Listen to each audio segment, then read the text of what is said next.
Fíjense, cuando vemos un color, en esa mirada estamos viéndole las tres propiedades del color simultáneamente. Pero en el momento que vamos a hacer la mezcla, tenemos que trabajarlas por separado. De ahí la importancia de aprenderse las propiedades. Son el tono, la saturación y el valor. ¿Ok? Entonces, las tres preguntas que yo me hago son las siguientes. Yo le hice aquí unas muestras y la primera pregunta que yo me hago, ¿qué tono es? Ciertamente es un azul. ¿Ok? Agarro mi círculo cromático, que lo tengo siempre a la mano, sobre todo al principio cuando estoy comenzando a trabajar. Ya después esto se va haciendo mucho más fácil, ¿no? Entonces, agarro el azul y tengo también aquí mi paleta con los pigmentos que yo tengo, ¿ok? Con mi paleta, que ahorita estamos trabajando con una paleta limitada. Entonces, ¿esto se parece al azul que tiene mi paleta y esto se parece al azul que hay aquí? No, ¿verdad? Entonces, yo veo que definitivamente esto es un tono azul, pero ahora, ¿cuál es la siguiente pregunta?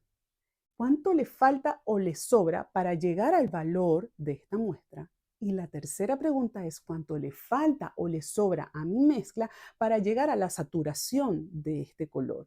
Y esas tres preguntas van a estar en bucle todo el tiempo. Cada vez que yo hago una mezcla, cada vez que esas tres preguntas me las estoy haciendo, porque cada vez que le agrego un poquito de algún pigmento, esa mezcla va a cambiar.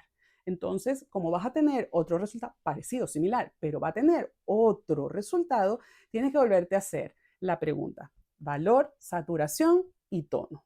Entonces, vamos a la paleta para que ustedes vean a qué me refiero. Aquí tengo la primera muestra que les preparé, hecha con los colores primarios. Y la primera pregunta que me hago es, ¿qué tono es? Y vemos automáticamente que es un amarillo. Pero ojo, identificamos el amarillo, pero tiene un matiz rojizo. Agarro mi círculo cromático para ver qué tanta cantidad de rojo debo agregar y después comparo con mis pigmentos a ver cómo resuelvo. Mezclo el amarillo cadmio y un poquitito de rojo y voy comparando. Pinto una muestra y procedo a la siguiente pregunta. ¿Cuánto le falta o le sobra para llegar al valor de la muestra? Hemos visto que este color es muy parecido a la muestra amarillo-naranja del círculo cromático y por eso ya sé que no contiene ni blanco ni negro. Y entonces automáticamente me voy a la tercera pregunta, ¿cuánto le falta o le sobra para tener la saturación de la muestra? Entonces vemos que el grado de pureza del color y su intensidad es mucha. Por eso su saturación es del 100%. La muestra indica que ya llegamos a su saturación máxima, ya que aunque mezclemos amarillo y rojo, el tono del naranja no puede estar más saturado. Observo que la mezcla que acabo de hacer está muy parecida a la muestra que les preparé. Al ver la muestra de la nueva mezcla, ya estoy feliz con el tono que encontré. Ya doy por hecho este color. ¿Están viendo qué chévere mi paleta húmeda? Aquí les dejo un link para que aprendan cómo se hace. Vamos con el segundo color, este vino tinto. Entonces busco mi círculo cromático para que me ayude a identificar y tengo al lado los pigmentos con los que voy a resolver la mezcla. La primera pregunta, ¿qué tono es? Rojo, no cabe duda.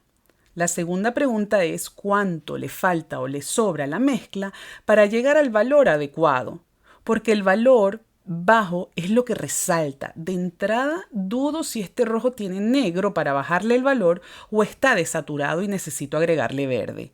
Entonces lo que hago es probar y chequear. Lo que sí sé es que el valor es bajo y reviso la escala de valores en el círculo cromático a ver qué tanto debo bajarle el valor.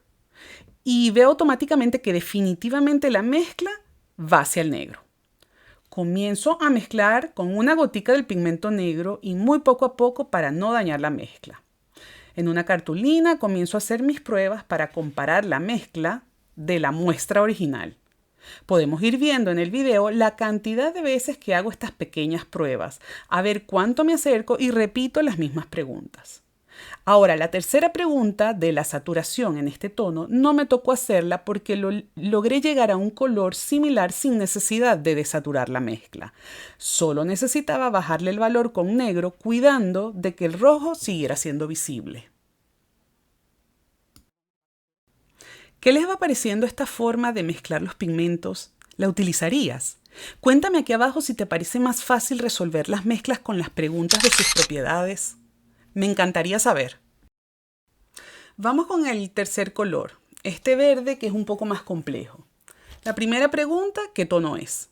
Verde. Muy importante tener el tono presente porque las mezclas van a variar al agregarle cualquier pigmento.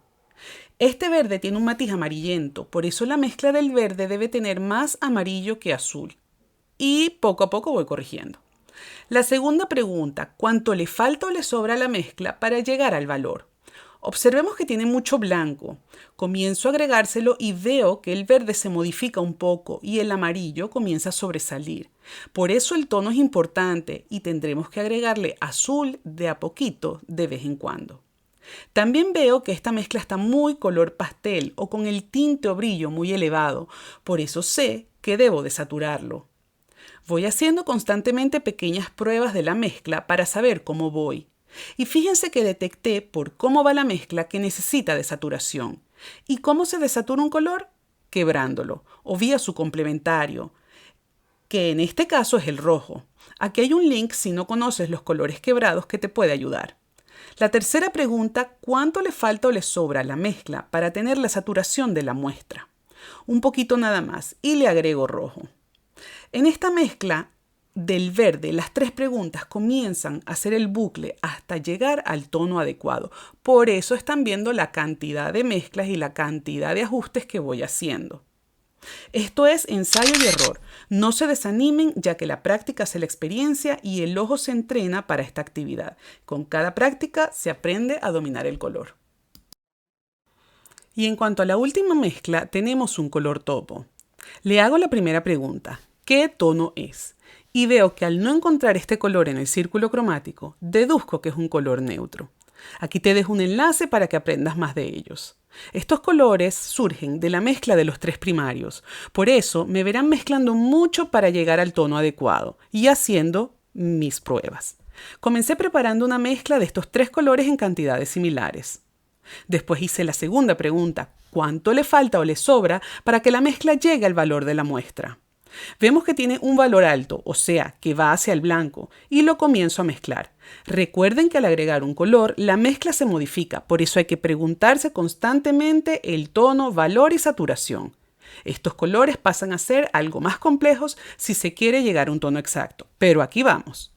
Ahora toca la tercera pregunta de la saturación, pero deben saber que un color neutro ya está desaturado por su composición, por eso solo necesitamos pensar en el tono y el valor. He hecho muchas mezclas y pruebas, inclusive me topé un momento donde tenía opciones y seccioné la mezcla a ver por dónde resolvía, ya que sentía que le faltaba un tono más frío. Podía ser con más azul o un poquito de negro, que son los pigmentos que podrían ayudar a la mezcla a llegar al tono que están en mi paleta.